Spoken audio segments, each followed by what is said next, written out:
Good Tuesday morning, everybody. I was going to do this on Monday, but I wanted to see that Monday night game because it was such a special event.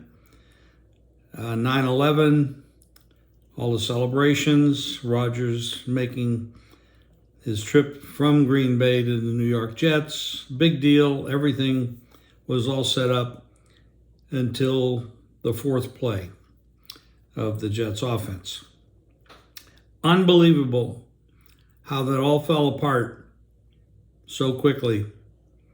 And at his age, of course, you have to question everybody's motivation if they want to continue with the rehabbing, which is very difficult. And Achilles is a very difficult injury. Even much younger people can take 2 years to recover. At his age, I don't see that happening, but then again, Aaron Rodgers is a different dude, and he'll make his own decisions and go along, I'm sure, with whatever his life choices are. It's devastating for the Jets, the Jet fans, New York City.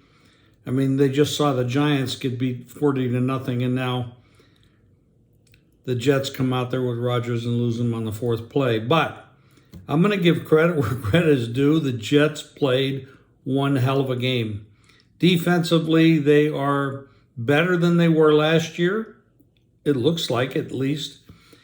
And last year, they were really good.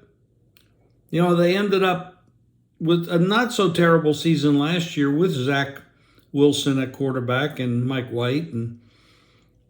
And Zach might show some improvement. He did have a few months of hanging out with Aaron Rodgers, and he might have picked up. He might have matured a little bit. If he can just slow the game down and not make turnovers, their running game and their defense is very, very capable of picking up victories. Now, let's look at that division. Miami's offense looked incredible, but they're going up against Staley, who, as a defensive head coach for the Chargers, he's the head coach, but he's a defensive coach. And they're terrible. Their defense, with all the talent they have, is terrible. Now, Miami has a great offense. And Tua, as long as he's healthy, he is very accurate. And their wide receivers, they're devastating. They can put up a lot of points. He just has to stay healthy. Can he? I don't know. I did predict at the beginning of all the previews that Miami would win this division, and I still stand by that, especially now that pretty much the Jets are out of the picture for that, to win that division. The Patriots might be a little better than I expected,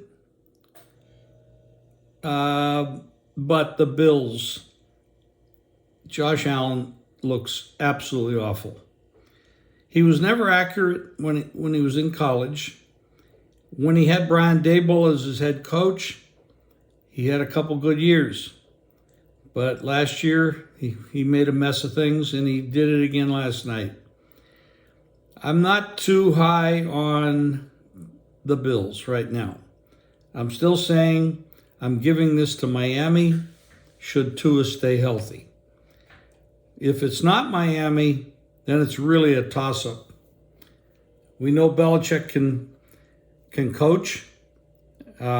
Defensively, they come to play every day. Whether Mac Jones can play at that level, I don't know. But this is going to be interesting. It's a devastating injury for everyone that's a football fan because it changes everything. The odds on the Jets to win the division, to win 10 games, to make it to the Super Bowl, all changed. And everything trickled down to everybody else in the AFC. Now they got to go to Dallas, and Dallas is just loaded. Their defense might be the best defense in football, but the Jets are pretty tough too. So maybe the Jets can put up a battle if they don't turn the ball over.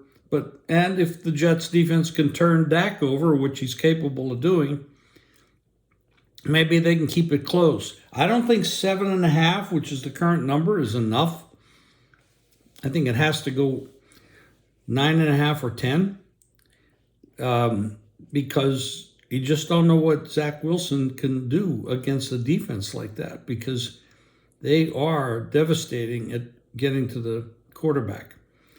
So a lot to be learned this week. There's a lot of studying to do. But that's my my take on a little bit of what I saw this weekend. And I'll be back with more.